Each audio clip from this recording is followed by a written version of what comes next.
Bonjour. Donc aujourd'hui, je vais vous montrer comment placer le fard à joues.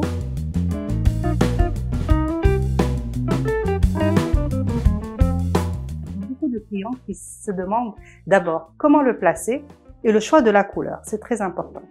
Alors on va commencer par le choix de la couleur. Le choix de la couleur selon l'incarnation que j'ai, donc la couleur de ma peau, de mes cheveux, c'est soit des couleurs chaudes, soit des couleurs froides. Qu'est-ce qu'une couleur chaude?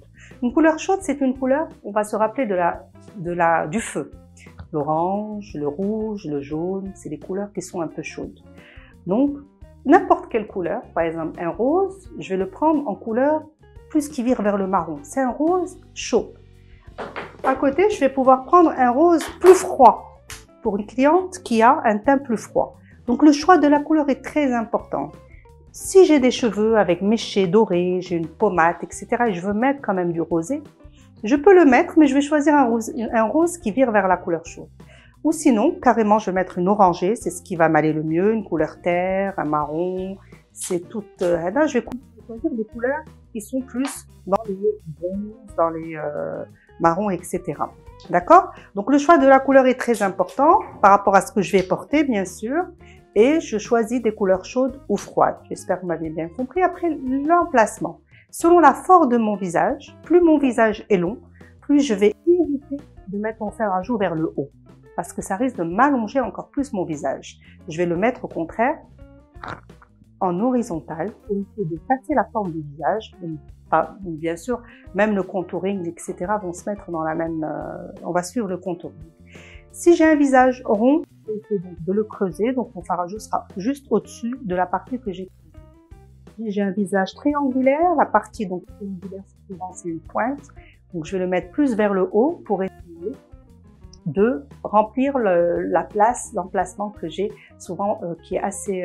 on a beaucoup de place pour le visage triangulaire.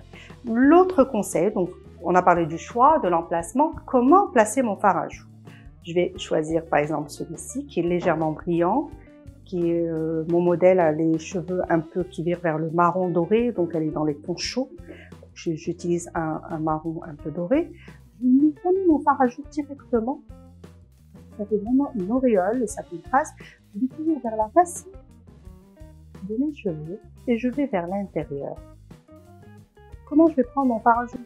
J'évite de prendre beaucoup de produits. Je prends avec le côté de mon pinceau. Et mon fard à joue, on ne doit pas voir qu'il y a un fard à joue, c'est pour mettre de la couleur sur le visage. On n'a pas besoin de voir qu'il y ait vraiment beaucoup de taches ou beaucoup de produits. Voilà. Donc, je le mets vers le haut, un visage ouvert, légèrement triangulaire. Voilà. L'outil aussi est très important. J'évite d'utiliser des pinceaux trop gros. Parce que sinon, je vais vite mettre trop de produits, ça va me faire des taches. Aussi, pour qu'il glisse bien, si j'utilise des fards à joue en poudre, je dois d'abord poudrer mon visage et après mettre mon fard à joue pour éviter de faire des taches si je le pose directement sur le fond de teint. Alors, j'espère que j'ai été claire, je vous ai tout expliqué. Donc, on a parlé des couleurs, de l'emplacement et des outils d'emplacement. Alors, aussi, il existe des fards à joue en crème. Les personnes qui, par exemple, en été, on va mettre un fond de teint à base d'eau, un fard à joue à base de crème, c'est des petits liquides qu'on va pouvoir placer ou mélanger avec le fond de teint juste sur la partie où on veut mettre en valeur selon mon type de visage. Voilà!